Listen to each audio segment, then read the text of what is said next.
It's time for Clemson Sports Talk with Lawton Swan. Ready, set! Just call me Swanee. Tiger style. Tiger style.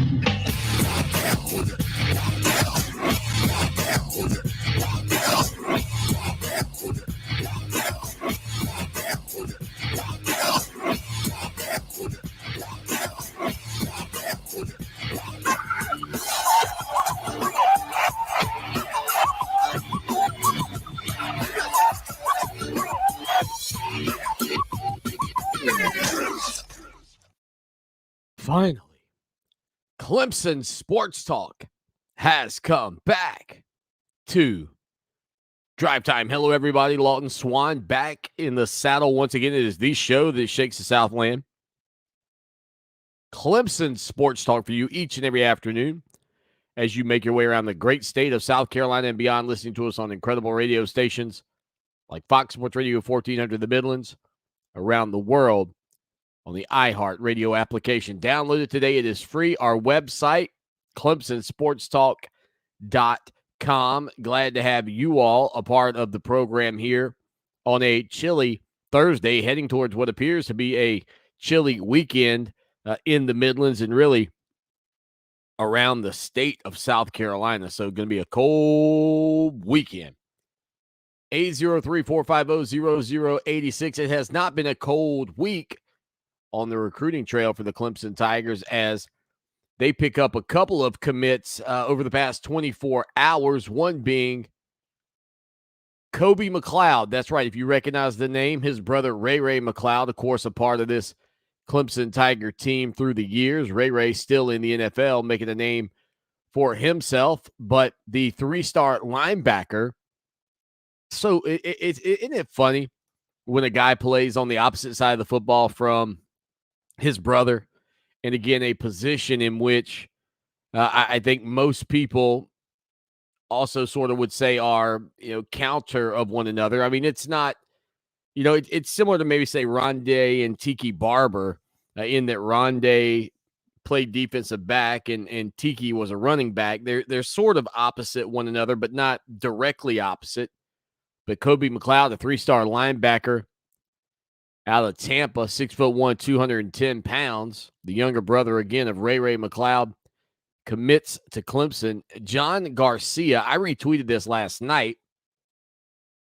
Clemson lands one of the smartest linebacking recruits I have ever covered, built to defend spread looks and a legacy in the process. And again, that's talking about Kobe McCloud. Garcia is the director of football recruiting for Sports Illustrated and a college football recruiting analyst for SI. So, I mean, that's pretty high praise. And again, one of the smartest linebacker recruits I've ever covered.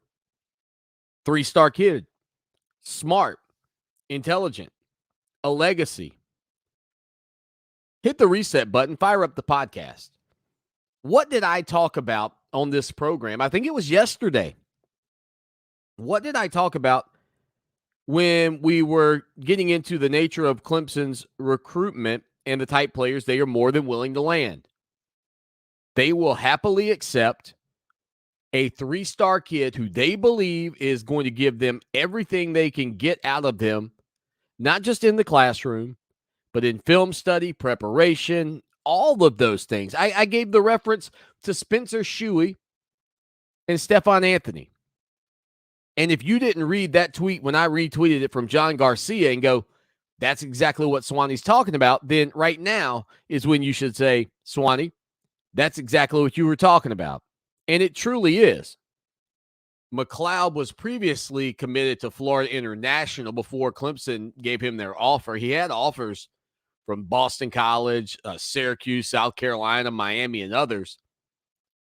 But with him coming into the fold, you're now up to 16 commits in this 2022 class. And he is the fourth since the early signing period ended. Now, how does his career play out? Who knows? But you get, again, one of the smarter individuals to play this game right now at the high school level. And really, the way John Garcia describes it, maybe at any time that he's covered this game. And that's really what you need. That's the step in the right direction we were talking about with Spencer Shuey versus Stephon Anthony. It's making the right reads. It's being prepared in film study. And so really cool for him, 7 years younger than his brother Ray Ray, who's still in the NFL with the Pittsburgh Steelers. He will is committed now to the Clemson Tigers. Kobe McCloud tweeting, God always going to show the way. Watch how we work this one. I'm all in 1,000%. So there's that news. Speaking of Kobe, yesterday, the 2-year anniversary of the passing of legendary NBA basketball player Kobe Bryant as well. So those two events correlated and fell on the same day. But that wasn't all of the recruiting news for the Clemson Tigers this week. And while it's not a big name or a name that a lot of you know, it's still of significance. Clemson added another quarterback prospect as Central High School over in Phoenix City, Alabama, of course, the home of Justin Ross and E.J. Williams, notable Clemson wide receivers. Their starting quarterback, Caleb Nix, of course, you know the name, his brother, Bo Nix, played at Auburn and is now at Oregon. His father, Patrick Nix, was the quarterback at Auburn as well. He is going to be a preferred walk-on at Clemson. That news coming out earlier today. Nix had offers from Louisiana Monroe and Troy, but definitely gives Clemson another body in that quarterback room. And whether or not it all works out for him one way or the other certainly doesn't have to be a big deal.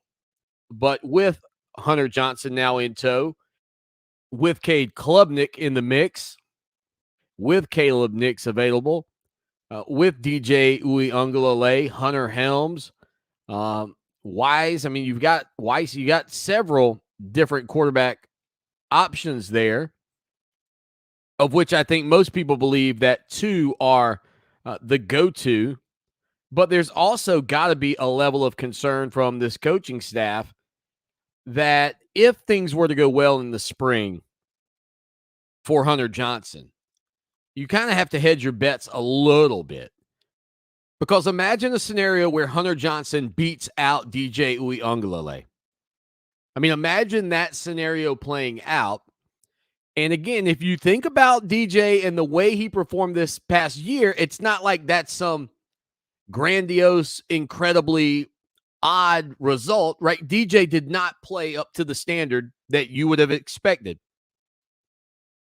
And so with all of that out on the table, if it is even a possibility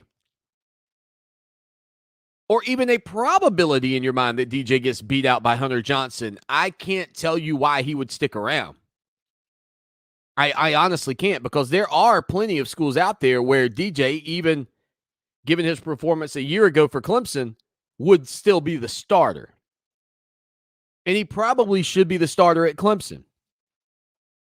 And bringing in Caleb Nix doesn't hurt the Tigers in any way, shape, or form. It simply gives them an additional level of depth to consider if Cade Klubnik, Hunter Johnson, either one beats out DJ and DJ decides to leave town. Because I think that's the real scenario for DJ if he does get beat out by one of those two guys. 803-450-0086. So you're kind of hedging your bets. You're having an extra body. It doesn't cost you a scholarship this year. In a couple of years, if Nick sticks around and continues to be a part of the program, I'm sure he will get a scholarship, and that's probably the other reason that they wanted to go there. Plus, I think with the way things worked out for his brother at Auburn, or lack thereof, just sort of the way his brother was received and treated throughout his tenure, it doesn't seem like it's completely out of bounds to imagine that even their family, who are huge Auburn fans, you would assume, given his father's history there and Bo's history there, one would still assume that they would most likely decide to take a look somewhere else that might fit their youngest son in with Clemson being an opportunity to be a preferred walk-on out of the gates, there's something good to take a shot at. 803-450-0086. Text line, phone line. Again, be a part of the program anytime, any place, anywhere. Always good to catch up with you here on a Thursday afternoon. And as I mentioned earlier, it is going to be a cold weekend. Like I know forecasts are what they are, and you don't ever know for sure whether it's going to hold or not. I've even seen some predictions that we might get a little snow, and I'm thankful today to see that the temperature on Saturday has come up quite a bit, because yesterday when I looked at it, it was saying 17 degrees on Saturday. Now it's saying 27. Listen, I don't live where it's super cold. Most of you don't live where it's super cold. But I think the difference between 27 and 17 is a heck of a lot different than the difference between 190. 100 degrees and 90 degrees both seem just extremely hot. 27 degrees I can deal with. 17 degrees, I'm not doing anything. I don't want to do anything in 17-degree heat or high temperatures, not heat. I can work at 100-degree heat. I can do that. That's not awful.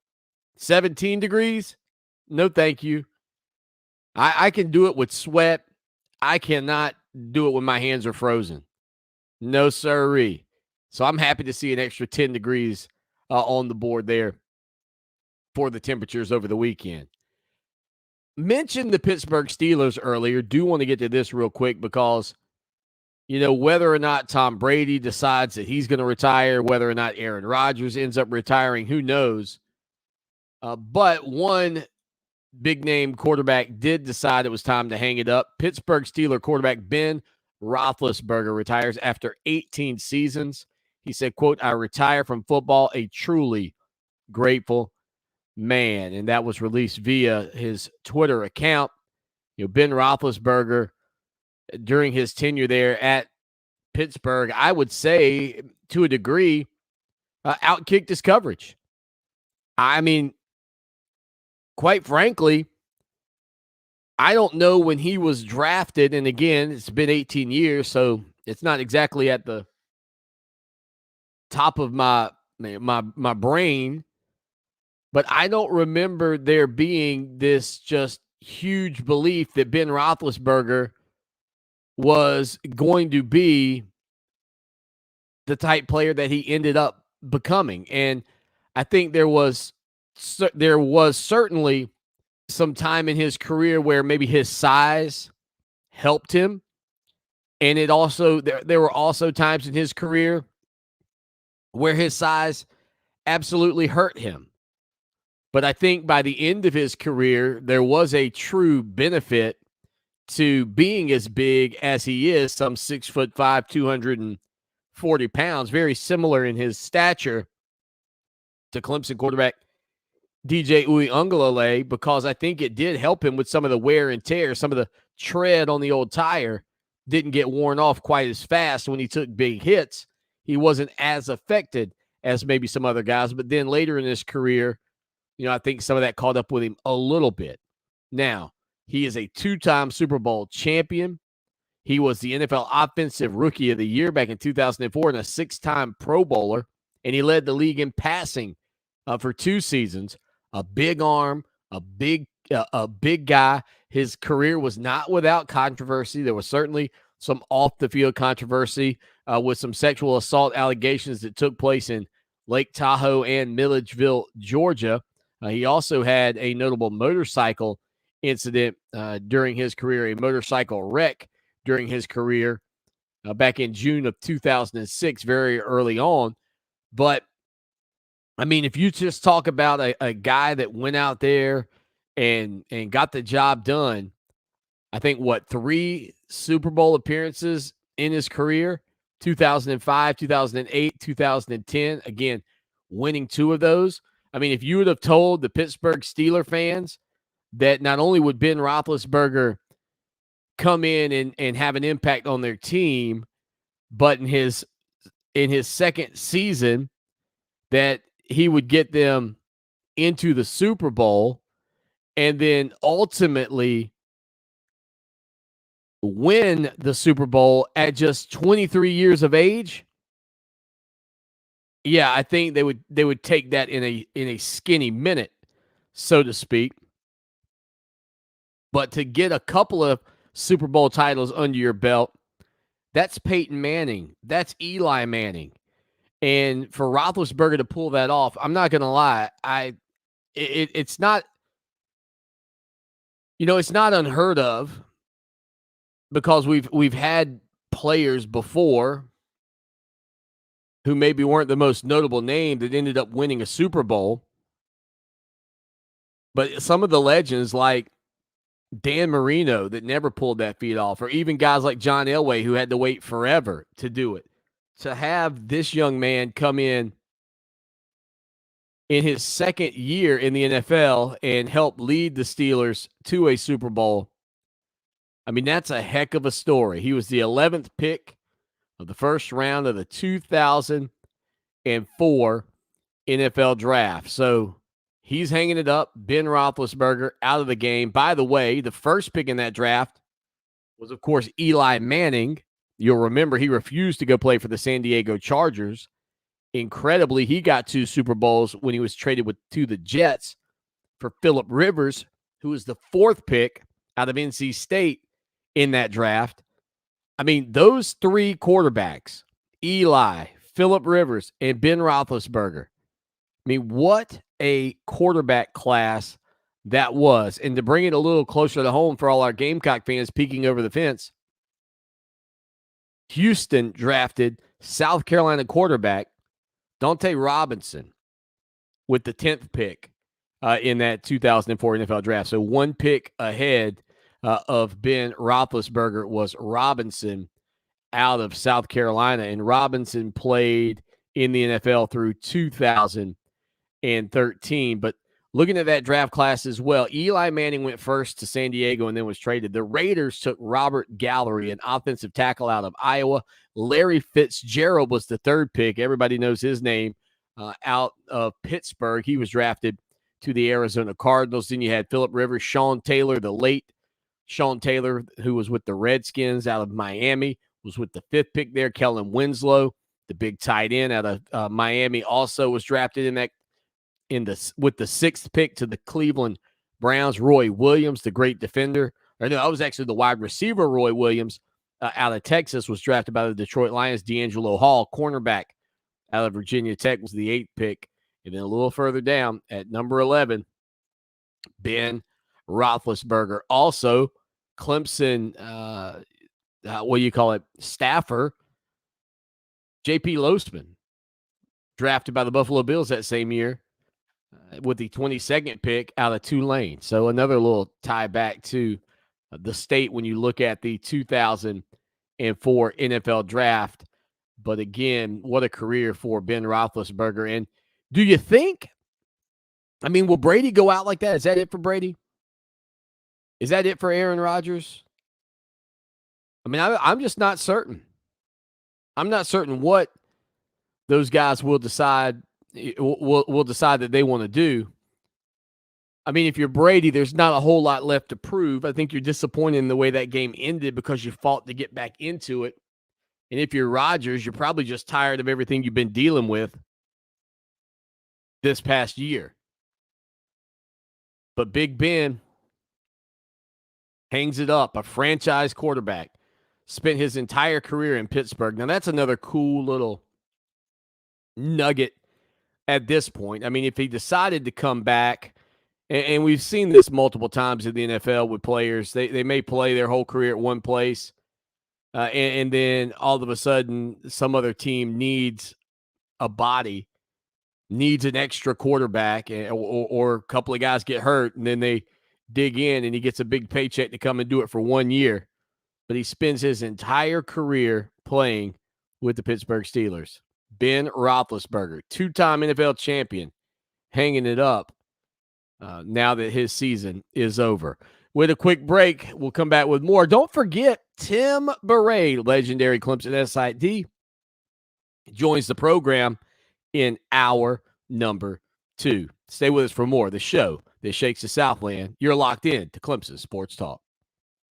Clemson Sports Talk on a Thursday afternoon, 803-450-0086, 863-450-0086.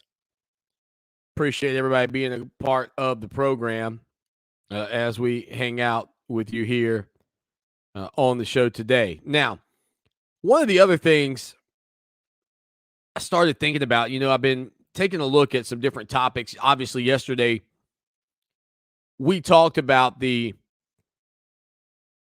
school, if you were a 5-star player, that you, or a 5-star quarterback, that you would want to attend. And I mean, listen, there's no doubt that there are fantastic programs all across the country. There are quarterback gurus that you might want to go and be a part of. But I really feel like that list probably starts and ends with Ohio State, Clemson, Alabama, Southern Cal at this point.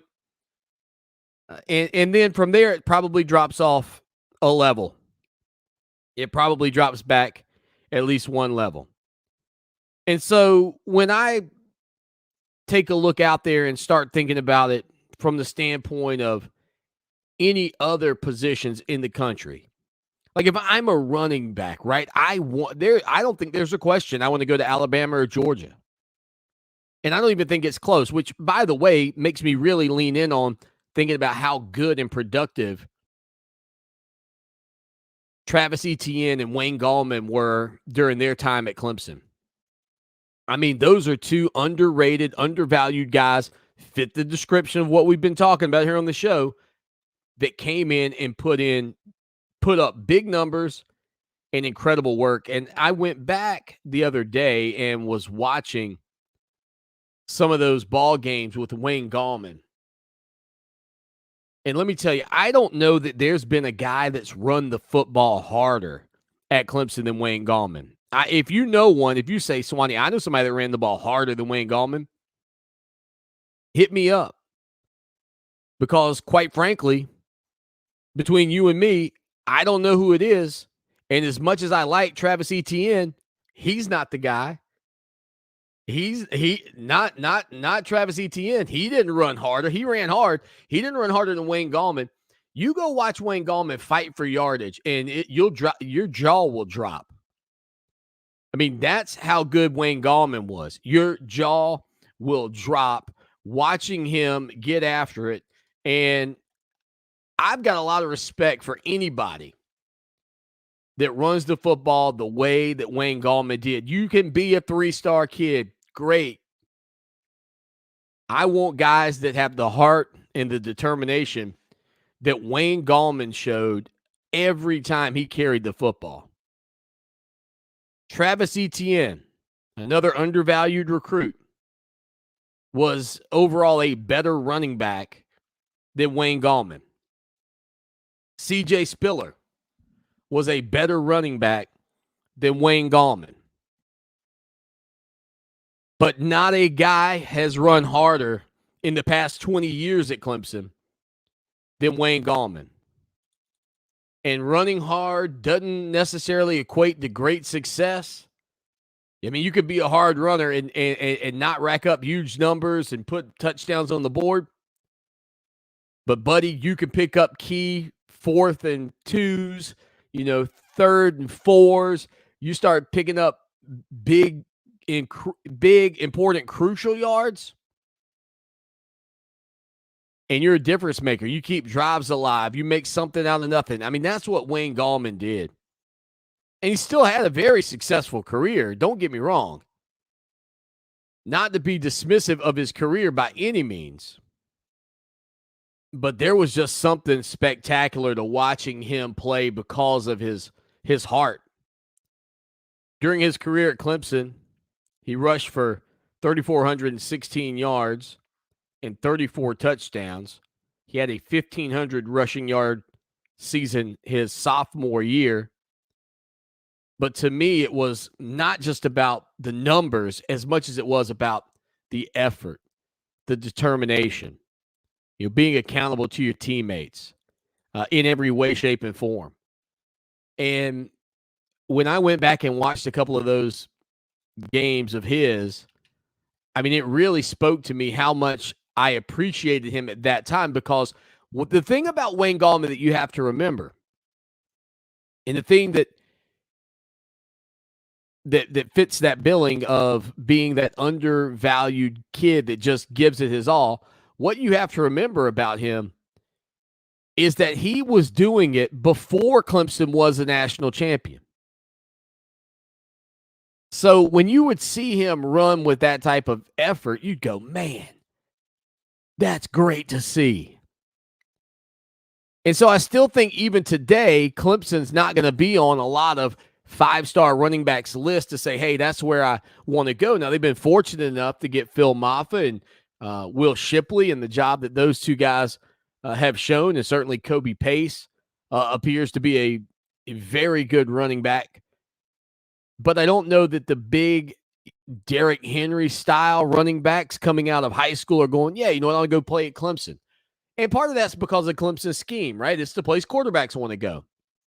So it's this diverse kind of situation that you deal with. Alabama may be more balanced than most, but I think Alabama living off of the Bo Scarboroughs and the Derrick Henrys of the world and that big bruising running back that they've had for so many years. And I think because that is a part of it for them, they're still very much capable of selling that program to those types of players, if you will.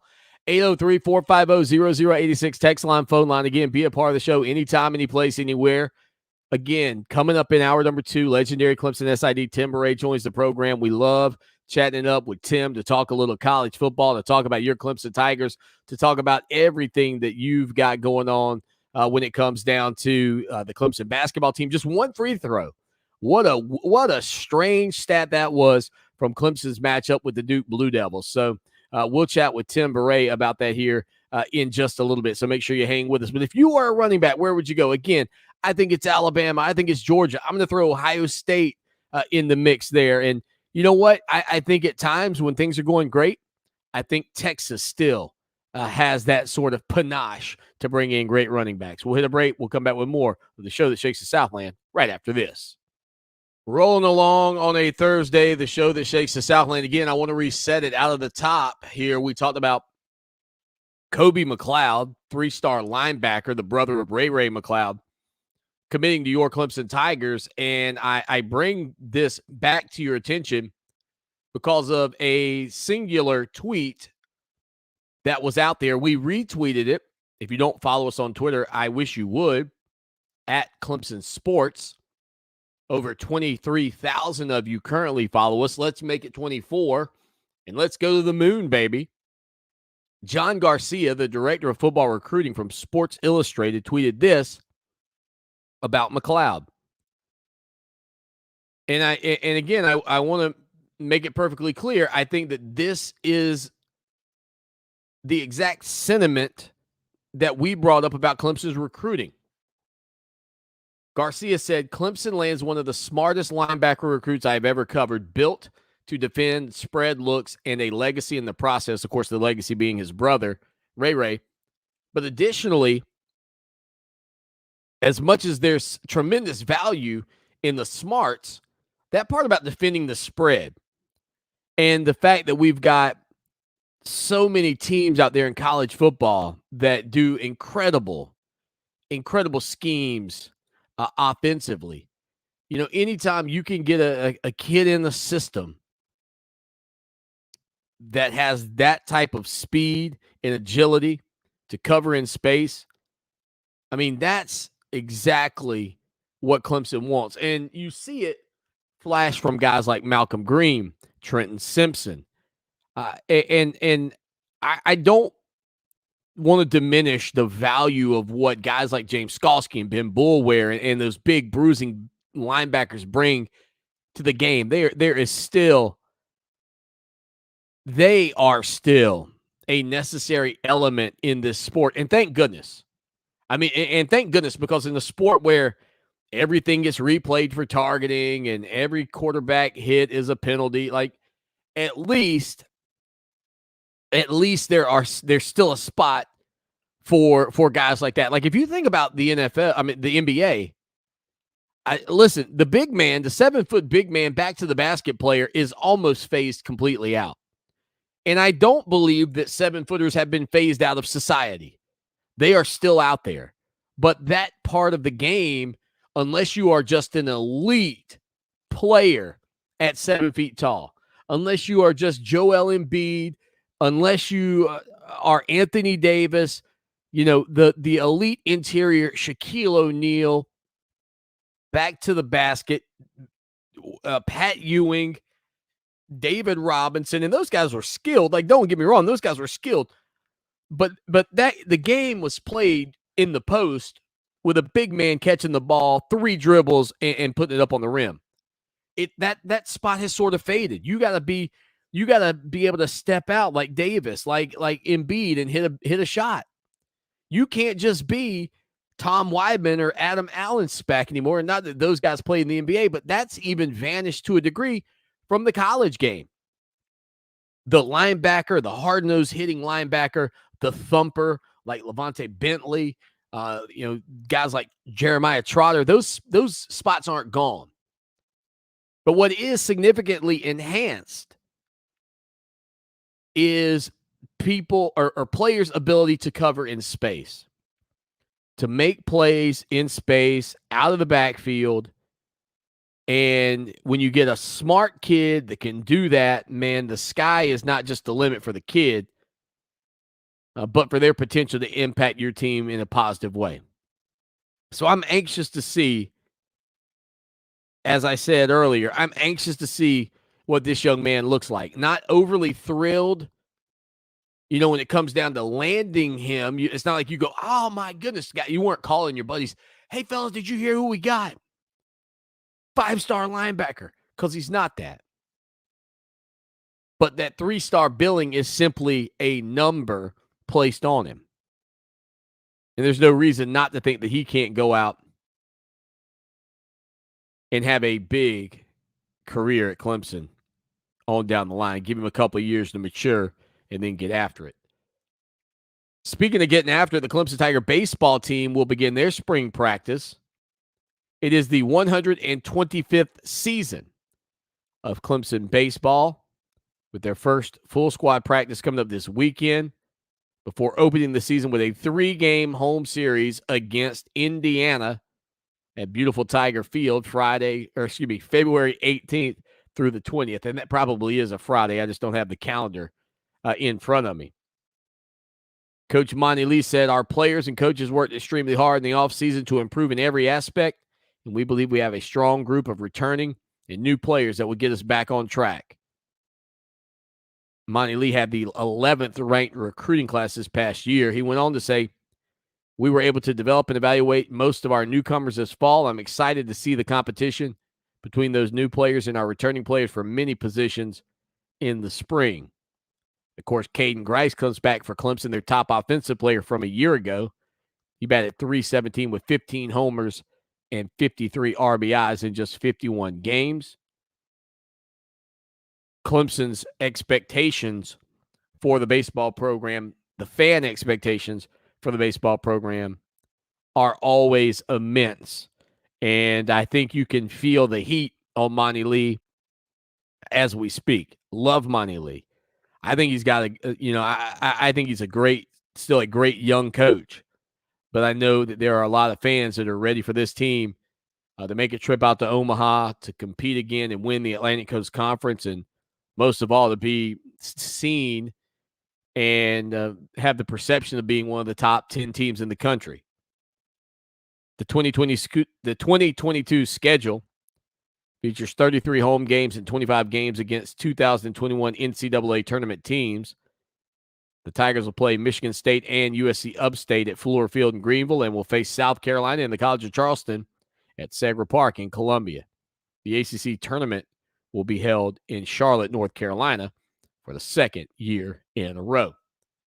803-450-0086. It is the show that shakes the Southland Clemson Sports Talk, rolling along with you on a chilly Thursday, and I do mean chilly. I'm not going to lie. I had to put on a coat on top of a coat today. I hate the cold. Absolutely. And I don't even like using the word hate, but I'll say it. I hate the cold. With a quick break, we'll come back with the final segment in hour number 1. Plus, Tim Beret joins us in hour number 2. Stay with us.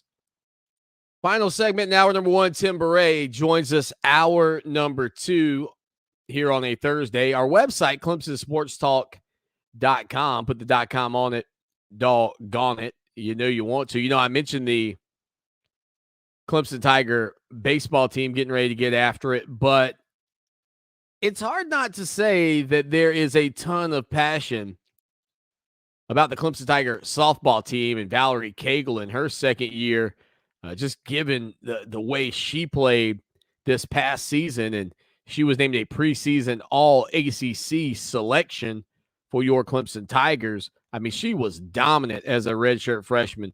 Started all 52 games last season, 32 in the circle, as they say, in the softball business.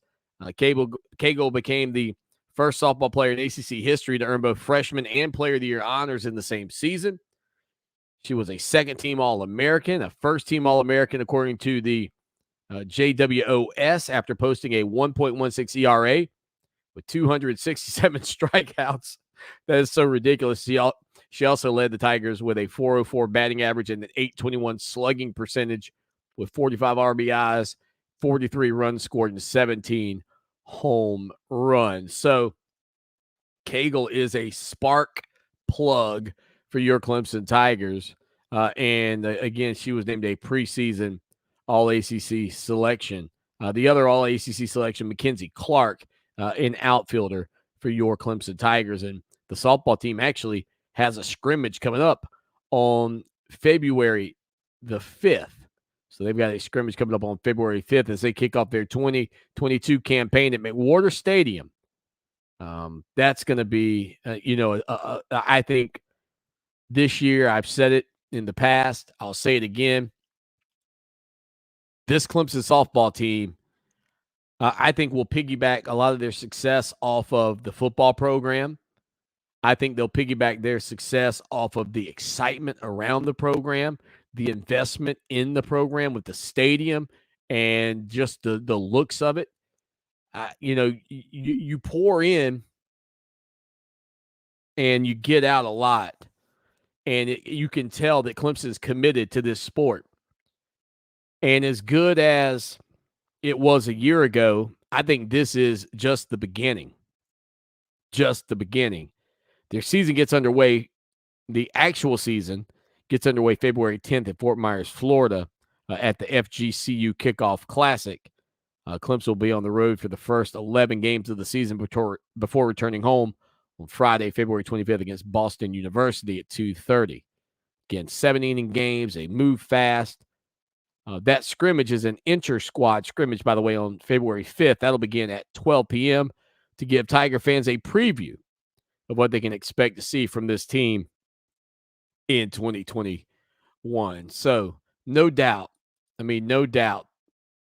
this is a incredibly exciting program that people have bought into, fans have bought into, and Coach John Rittman, it doesn't feel like an expansion, right? It doesn't feel like an expansion franchise. Like, this feels like the norm, like they've been here always. And I'm okay with that because I think it makes this program more appealing. And you can't help but recognize when you get on campus and see that stadium that there is commitment. And you know what that commitment matches? That commitment matches what happened when Clemson decided that they were going to invest in an indoor facility for football. That commitment to McWhorter Stadium matches the commitment that Clemson had when they built the West End Zone. And all of those things, the commitment to the new Jumbotron, furthers Clemson's statement that we are heavily invested in college football, and we will not be left behind in the battle of the arms race. And I think that's why it's always bothered me with Clemson basketball. When When I was in school at Clemson, they redid Little John Coliseum. They renovated it. And it didn't renovate all that well, in my estimation. As a matter of fact, it didn't seem very much renovated at all. And after that was all done, I always said, why didn't they just tear it down and build something different? Or put a parking deck there or something? And then they renovated it again. And this time, yeah, the renovations were much more significant. And it is nicer. And I'm never going to knock the Swan Pavilion. How could I? But I still will hold firm to my belief that if you are going to say, hey, we are invested. And I know softball is a new sport, right? Like, I know that was a new stadium. And if there had been some way for Clemson to make Doug Kingsmore Stadium the softball field and create a new baseball stadium, probably most of you would have said, yeah, that might be that might be a better way to spend your money. But I'm not so sure. Because I think for both programs, baseball still gets the history of Doug Kingsmore. And softball doesn't feel like they're giving the hand-me-downs. You don't want the hand-me-down stadium. You gave them a brand new stadium. And renovations to Little John Coliseum, while maybe have made a difference, to me, that's like putting another layer of paint on the old red wagon. It's still your old red wagon. But if Clemson 20 years ago would have said, when I think that first renovation probably went down around maybe 22 years ago, maybe more. Whenever it was, that first renovation of Little John. If at that point they had said, all right, we're just tearing this bad boy down and we're going to rebuild it from the ground up, and you make that the statement. I mean, Clemson was playing games like the Armory and Anderson. I don't know how many of you remember that. But if you had just rebuilt it from the ground up, a brand new complex, maybe there's more excitement. And I don't have any stats on that. But at least I think you say we're committed. Like Clemson said they were committed, you can tell, to the softball program. Hour 2, Tim Beret joins us next. It's time for Clemson Sports Talk with Lawton Swan. Ready, set. Just call me Swanee. Tiger style. Tiger style.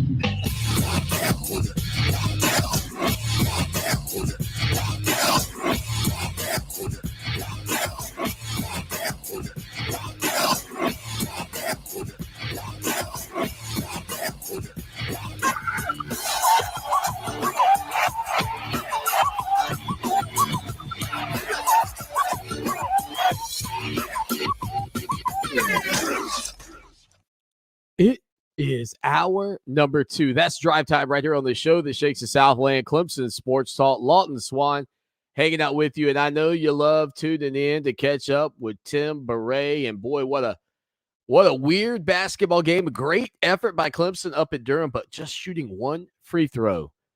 Tim Beret had to dig way back to initially find it, but then found one other game back in 2015 against Miami where the Tigers shot just one free throw. When you first went back, man, you were like going back 43 years to find this last game where Clemson shot a free throw or less, but actually it turns out it's a little more recent than that. Yeah, it happened in 2015, the 14-15 season in the game at Miami, game we also lost. But it's just the second time. The Duke game was just the second time in 43 years. So there were two other games in that time where we had two free throw attempts. One was a game against Duke when we went against Tim Duncan under Rick Barnes. And then there was one other game against Louisiana Tech back in game played in Hawaii, a game that we won 50-49 over Louisiana Tech. And of course, we didn't have a shot clock in those times, so you had fewer possessions. So, but still 43 years is a long time. Oh, and the other thing too, there have been plenty of games as somebody that's observed Clemson throughout my career covering them, my career as a student, even as growing up, where I'm like, man, it really felt like Clemson got hosed there by the officials. the thing about this game, they only shot the one free throw, but it wasn't like there was some egregious missed calls that just made me go, oh man, that definitely should have been a shooting foul. I mean, you also have to create those opportunities at the line. Yeah, that's right. Now there were a few that that I remember when either PJ Hall or Hunter Tyson were going up strong underneath the basket. It looked like they could have called a foul, but they didn't. But yeah, overall that was not the case. Now my eyes were not on Collins when all of a sudden he goes to the floor. They got to call timeout, and he said somebody elbowed him in the stomach that nobody saw. So oh yeah, yeah. So anyway, but yeah, it was Duke didn't shoot that many free throws in the grand scheme of things, just 13, and Coach didn't make a big deal about it after the game. We had played so well, and he was proud of the team. I don't think he wanted to make that the basic of the game in his post game. Legendary Clemson SID Tim Bray with us, and I agree 100%, Tim. Like, if you just talk about effort to play the way Clemson played in that environment, certainly Chase Hunter's added length on the perimeter has helped this team. I think that could be a catalyst moving forward as long as he stays healthy and can be on the court. But yeah, there is something to the way Clemson performed in that game where I think people can walk away and go, I hate getting beat by 2, but I love what I saw. Yeah, absolutely. Going into the game, I looked at the physical aspect of Duke and their players, and especially Williams and Banchero inside, and it's like I don't see how we'll stop them on any possession. And the last possession when they needed a basket to take a 4-point lead and ice the game, that's where they went. They posted up Hunter Tyson down low on him. There wasn't a whole lot he could do. He's got such a big size advantage, and he's so athletic. So it certainly did happen in that possession. But overall, no, we did a great job. We had 9 steals. We really won every statistical category, whether it be second chance points, points off turnovers, fast break points. We had more field goals. We had more points in the paint. It's just the difference of the game was in terms of statistics was free throws. They made 11 and we made 0. I think when I looked at it yesterday, I believe Hunter Tyson, Chase Hunter, PJ Hall, and David Collins combined for like 35 of Clemson's 39 rebounds in the ball game, maybe 34 out of 39, whatever it was. And it just got me thinking, when you talk about that additional size that Chase Hunter adds, it might not just be his numbers that are improved, but maybe it helps everybody else out too, because teams feel like they have to be a little bit more accountable on the boards, and that might free up some other guys because you can't maybe lay off of somebody like they might tend to with a smaller guard out there. Yeah, really. As we head into the second half of the ACC schedule, well, we're not even there yet. We played 9 of 20 games. But yeah, you got to feel good about the way Chase is playing. This is really 6 games in a row where he shot at least 50% from the field, and he's really shooting 67% overall from that time. I think he's made 5 of his last 8 3-pointers. So, really, he's gotten all kind of confidence. And he really makes a difference on the defensive end. I'm sure Coach wishes he had played him more at Syracuse, because you got those big guards at Syracuse, and when we play Honor and Dawes at the same time, I mean, let's face it, that somebody's going to get posted up by a 6'4" guard, right. And Chase Hunter is 6'3". He's very athletic. He can jump, and so he can definitely play better defense in those situations. Honor and Dawes are good on the ball defenders, but when you get them posted up down low, there's not a whole lot they can do. Legendary Clemson SID Tim Baray's on Twitter at Tim Baray, and it is a great follow. So make sure you go out there and do it right now, because you are destined to get a nugget like that. And so the one about the free throws. And so, Tim, let me go back to that. Like, when you first, I guess you missed that one in 2015, and you had to go back 40 some odd years. I mean, what was your sort of reaction to it? I mean, I'm not saying that having two, since 2015 is great. But I mean, as you started to really dig in on it, was it just like a shocking result at that point? No, I mean, I kind of figured. I couldn't remember a game where you had 0 or 1, free throw attempt. So I missed the first one at 15 because I went based on, we had a page in the press guide that had superlatives for each season, and the 2015 one superlative page missed that one, and so that's why I moved on figuring. But then the next morning I got up. I said, "This thing is getting so much attention, and so many people are asking me about it. I better go game by game each season." So that's when I discovered the game against Miami. But and there may be more of them in the 70s and the 60s. Although here's a little thing you probably don't remember. Before 1968, I think it was, if you got fouled on the first through the sixth foul of the game, you shot one free throw. Oh, you didn't just take the ball out of bounds. You shot a free throw, and you got one free throw, and either you missed it or not. So then what was happening is NBA coaches decided that late in the quarter they could trade 2 for 1. So they were putting in the last guy on the bench to intentionally foul guys inside the last 2 minutes of a quarter. So they only got one free throw attempt, and then they come down and shoot a 2. And shoot 2, right? and trade 2 for 1. So they finally figured out in the 60s, we need to do something different. And so that's why they just gave the 2 possession of the ball that gotten fouled, and that was picked up in college and continued.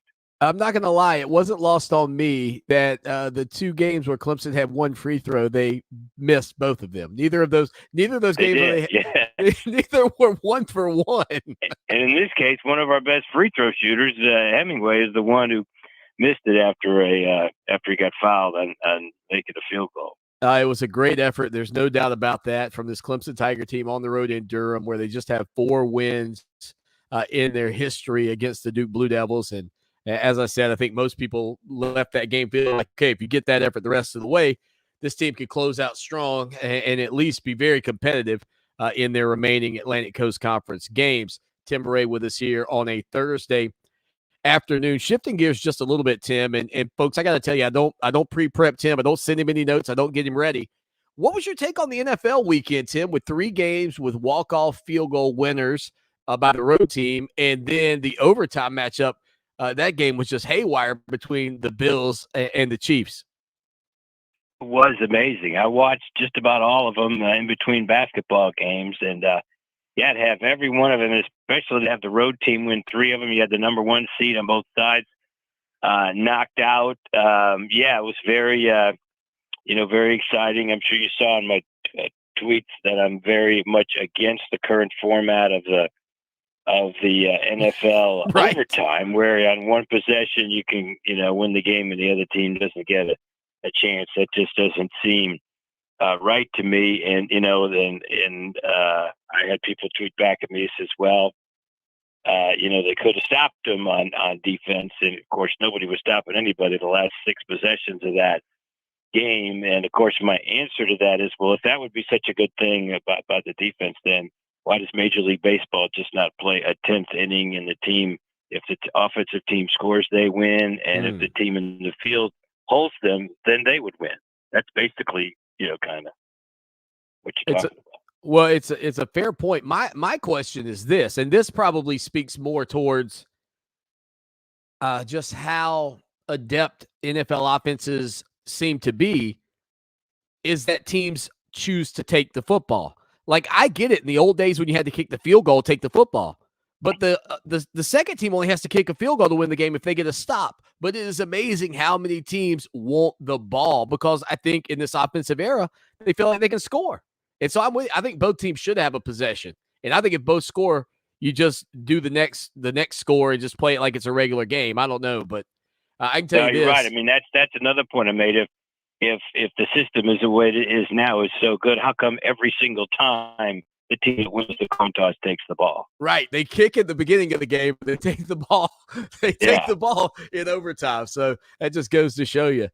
Tim Beret again with us here on the program. So, Tim, who did you follow? Like, who was your NFL team growing up? I know we've talked a lot about you being a Notre Dame guy when you were younger, but who was your NFL football team? Well, I grew up in Connecticut, and so I rooted for the New York Giants. When I first started football, they did have the AFL. I really started following football in like 1964 when I was 7. And but I followed the Giants just because they were the local team and they were the team that was always on CBS every week. So I kind of became a Giants fan, and I've continued to follow them. Now I kind of follow the teams that have the most Clemson guys on it. I watch every Raiders game, and I'll follow the Bengals a lot. They've got 3 Tigers on it, and they're all guys that I know, all guys that I set up their interviews when they were at Clemson. So that really, adds to it.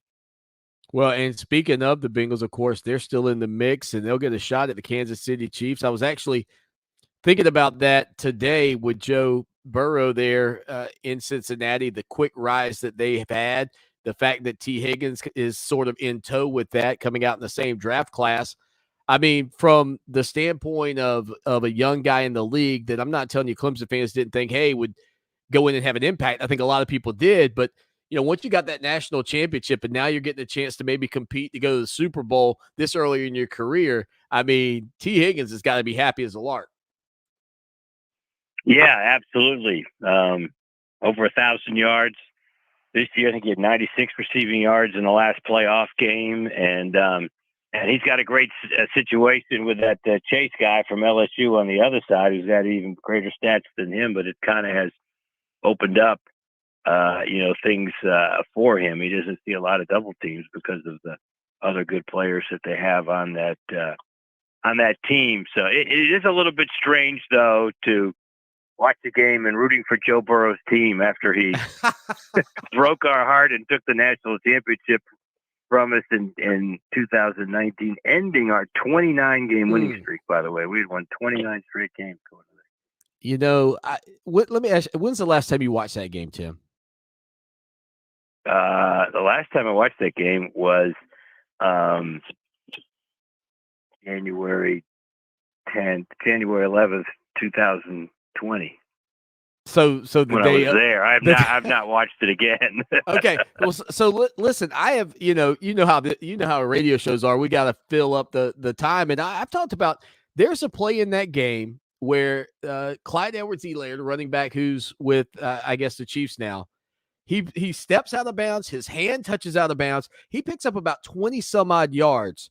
If that play doesn't happen, they don't score a second touchdown before the half, and it's a different ball game. And I don't even know if they score the first touchdown because that was a 22-yard pickup on that play. Look, I know you can't go back and change it, but I'm telling you, if you go back and rewatch that game, you imagine that play gets officiated correctly, I think you got a much tighter ball game than you had. I'm going to be honest. I think it's a much better ball game. Yeah, I mean, it's, you have momentum sways, obviously, in college football. I mean, I even look at the West Virginia game in 2011. Oh, yeah. We don't have the fumble play with, and it's run back the other way for a touchdown. That was basically a 14-point play. We were going to score and go up. What was it, 28-24? I mean, it was a crazy first half with a lot of scoring, but we were right there with them. But boy, when that play happened, it just took all the air out of us, and they went on quite a roll. So you can have momentum sways just from one game, one play. Snap.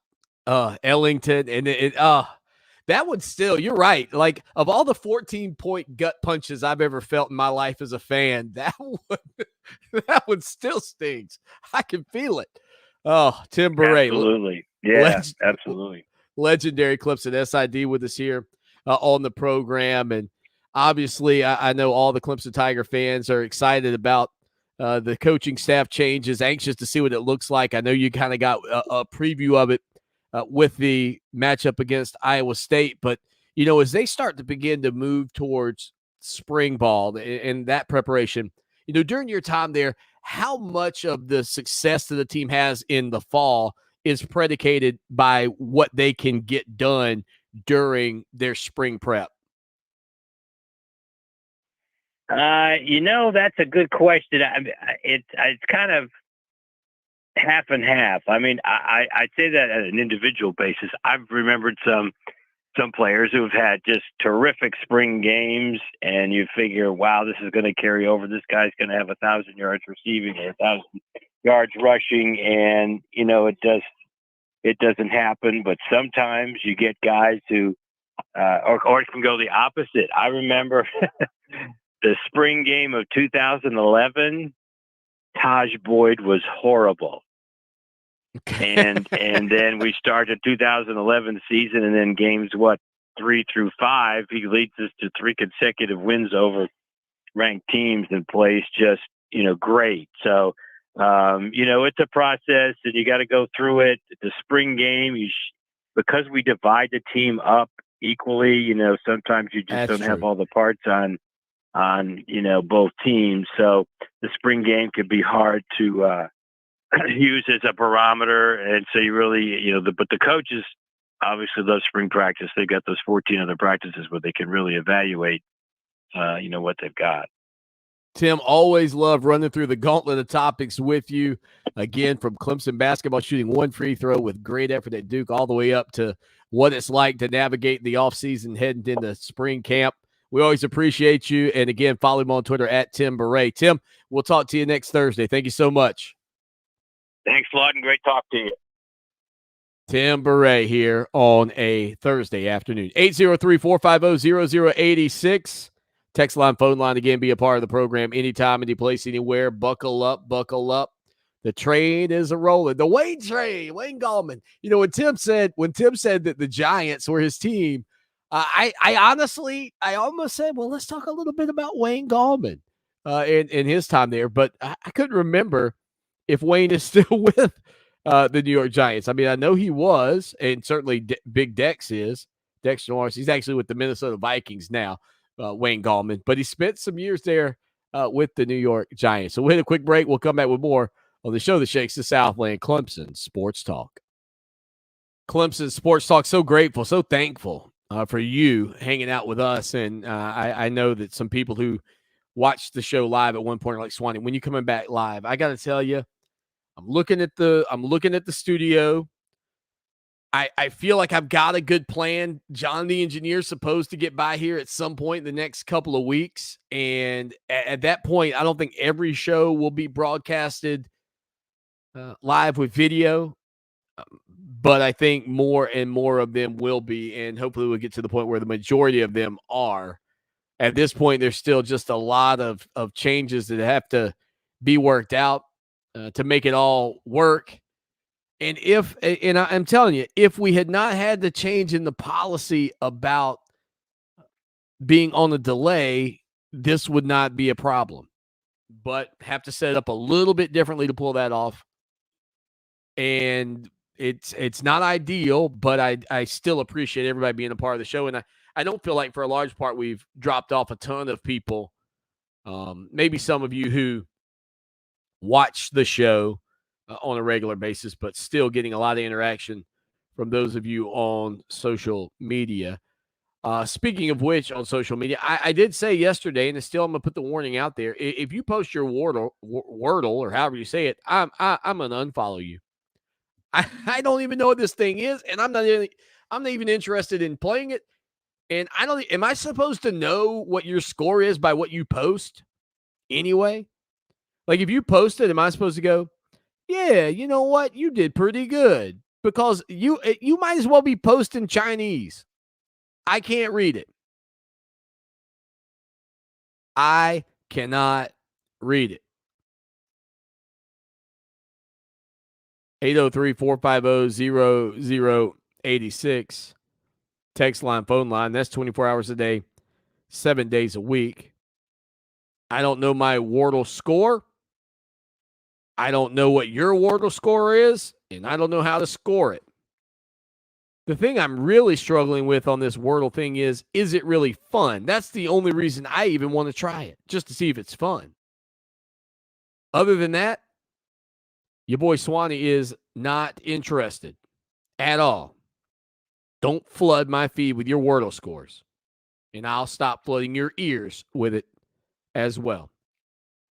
Again, thank you to my buddy Rob Sanders, host of The Rundown, as well for the fantastic lead-in to the program.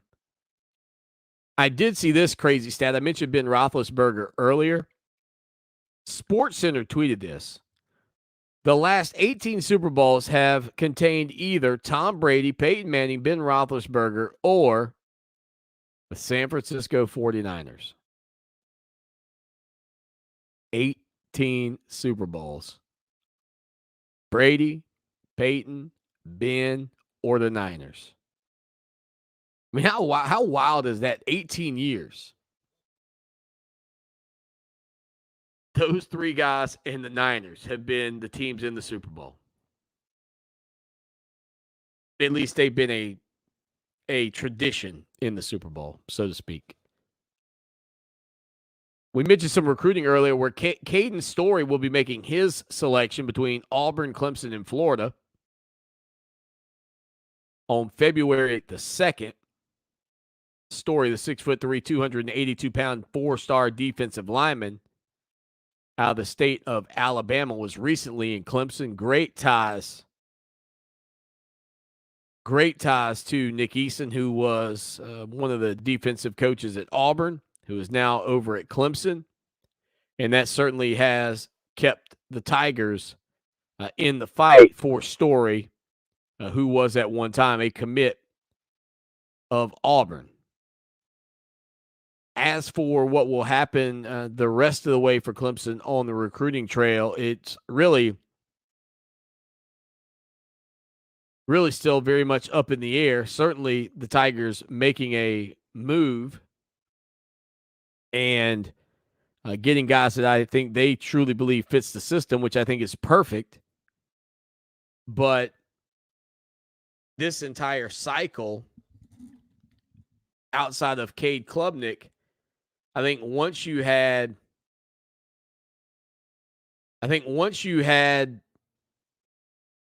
the three players from IMG Academy, Jahai Campbell, Keon Saab, and Dalen Everett back off of their commitments, I think that it was going to be tough to replace those players. And the question I think you have to ask, given my analysis on what Clemson's looking for in prospects, when players like that decide or choose not to come to Clemson, are those players guys that would not have fit? And I say absolutely not. Those are players who probably would have fit based on some of the interactions that I've had. But the thing about it is there's this uncertain feeling, this uncertainty to what took place at Clemson when Brent Venables left. And then, of course, when Todd Bates leaves. And who knows, as far as Campbell goes, maybe he knew, maybe Todd Bates told him. I don't know that Bates did. I don't know that he would.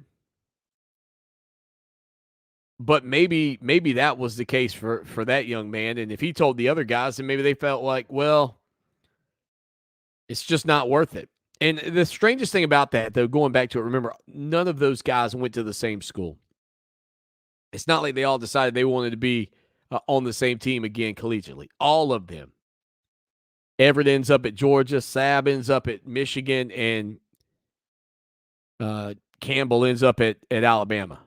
All three of those guys end up somewhere else in the country, which is kind of that's honestly probably the craziest thing of that. 803-450-0086, text line, phone line. We would love to have you be a part of the program anytime, any place, anywhere. ESPN put out their way too early top 25 a couple of weeks ago. Well, today they put out their biggest strength for those top 25 teams. We'll tell you what they believe is Clemson's biggest strength as we come back here on Clemson Sports Talk. The show that shakes the Southland, Clemson Sports Talk, 803-450-0086. All right, so ESPN, as I mentioned before the break, put out their way too early top 25s, and the way too earlies start coming out. I mean, at the rate they're going, we're going to be putting out the way too earlies this year for the 2023s at some point. Like, it's crazy how quickly they move into this stuff. I mean, the confetti hasn't stopped falling at the national championship before ESPN and a host of other sites are putting out their way too early rankings for the following year. But they've added their biggest strength for teams in 2022. And Alabama is the preseason number one. And their biggest strength, according to ESPN, is their pass rushing linebackers. Now, as you will recall, your Clemson Tigers were not in the top 10 of ESPN's way too early rankings. Clemson was just on the outside of that, ranked number 11. Clemson, however, comes in with the power, or the biggest strength being their running game. Of course, no surprise there, given what you saw from Will Shipley and the way he developed through the year. If he had stayed healthy, you do wonder what it would have looked like had he not gotten banged up with that injury against NC State. Kobe Pace and Phil Maffa, which I both joined, they each had 100 carries this past year. And with all three of those guys returning, ESPN feels like that triumvirate, that three-headed monster at running back, could be invaluable to Clemson in 2021. Other teams ahead of the Tigers, and notably what their biggest strengths are, NC State, the Wolfpack. According to the four-letter network, they believe their defense will be the biggest strength as they attempt to claw their way into the ACC championship. Of course, NC State was left on the outside this past year as Wake Forest represented the Atlantic Division. But the Wolfpack did knock off your Clemson Tigers. The problem is, even if they are the preseason favorites in the ACC, being ranked number 8 is a tough burden to bear going into the season, and a weight that the Wolfpack have never had around their neck. Can they carry the load, or will it pull them and drag them down on their face? Some other teams inside the top 5, the Michigan Wolverines, who were in the college football playoff, ESPN lists their offensive line as their biggest strength. The Texas A&M Aggies defensive front under defensive coordinator Mike Elko a year ago was strong. He's now the head coach at Duke, which means there will be an adjustment period out in Aggie land as DJ Durkin comes in, and many people expect that he is going to let the big dogs eat. Number 3, your reigning national champions, the Georgia Bulldogs. Their biggest strength, how about tight ends? Brock Bowers, the freshman, was phenomenal. Darnell Washington, the big 6'7", 6'8" tight end's a kid I loved coming out of high school. And so too is 5-star Eric Gilbert, who did not play this past year for the Georgia Bulldogs, but was a student and could still become a part of that Georgia offense. Finally, number 2, Ohio State quarterback C.J. Stroud being their biggest strength. And look, we talked earlier about the running backs and the quarterbacks and where these guys land. And as much respect as I have for Lincoln Riley and his offensive philosophies, I think Ryan Day falls right in that same category. You don't have to like the guy as a coach. You don't have to like the guy as a person. But I think you have to respect the job that he's done as a coordinator, as a coach and a coordinator.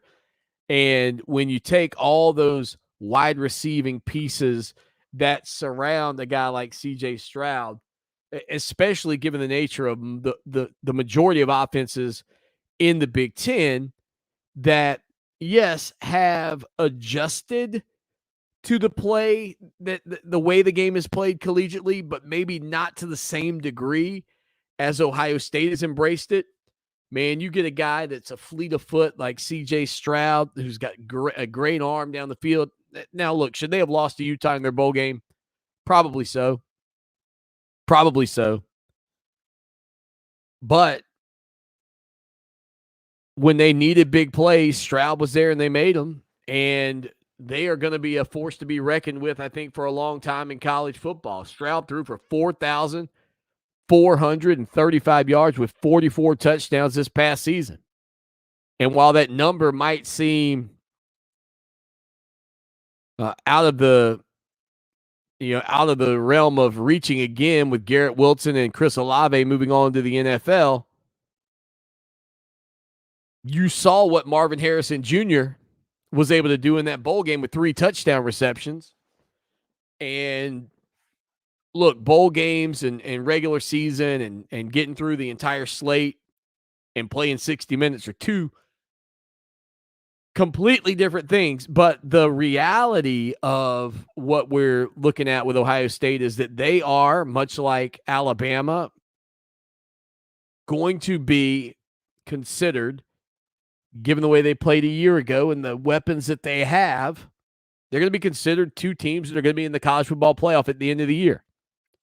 Clemson, right now, you're not in that conversation. You're not starting off the year like you have in recent memory being the team or a team that's going to be in the college football playoff. You got to go out there and earn it. But don't think that just because Ohio State's lost a couple of guys that CJ Stroud's going to fall off. I think he's got a chance to have another big year. And he's got a great coach who really understands how to take advantage of what teams are giving him. 803-450-0086, text line, phone line. It is the show that shakes the Southland. You are locked into Clemson Sports Talk final segment. I don't understand. I just don't understand how this show goes by so fast. We'll put a bow on it when we get back. Stay with us here on Fox Sports Radio 1400. What have you done for me lately? It's a fair question. Just don't lose sight of the bigger picture. Don't forget history. Lucky for us at Clemson, the answer to the questions, what have you done for me lately, and what have you done always, are the same.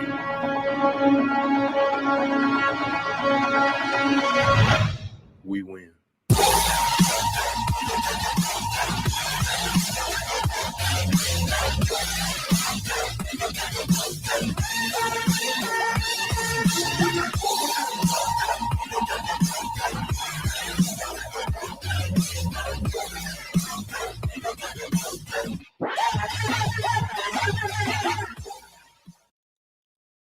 Final segment on a Thursday. The weekend's coming. You know, honestly, I don't take many days off. You guys know this. You've been a part of this program a long time. I am rarely off the air.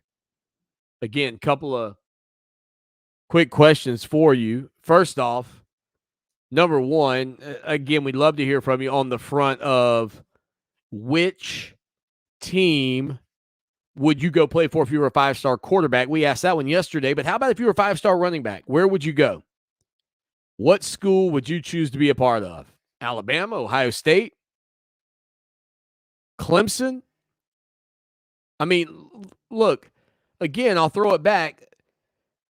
Like, there are so many programs out there that are their scheme is typically built around and the way they play the game is typically built around the ground attack.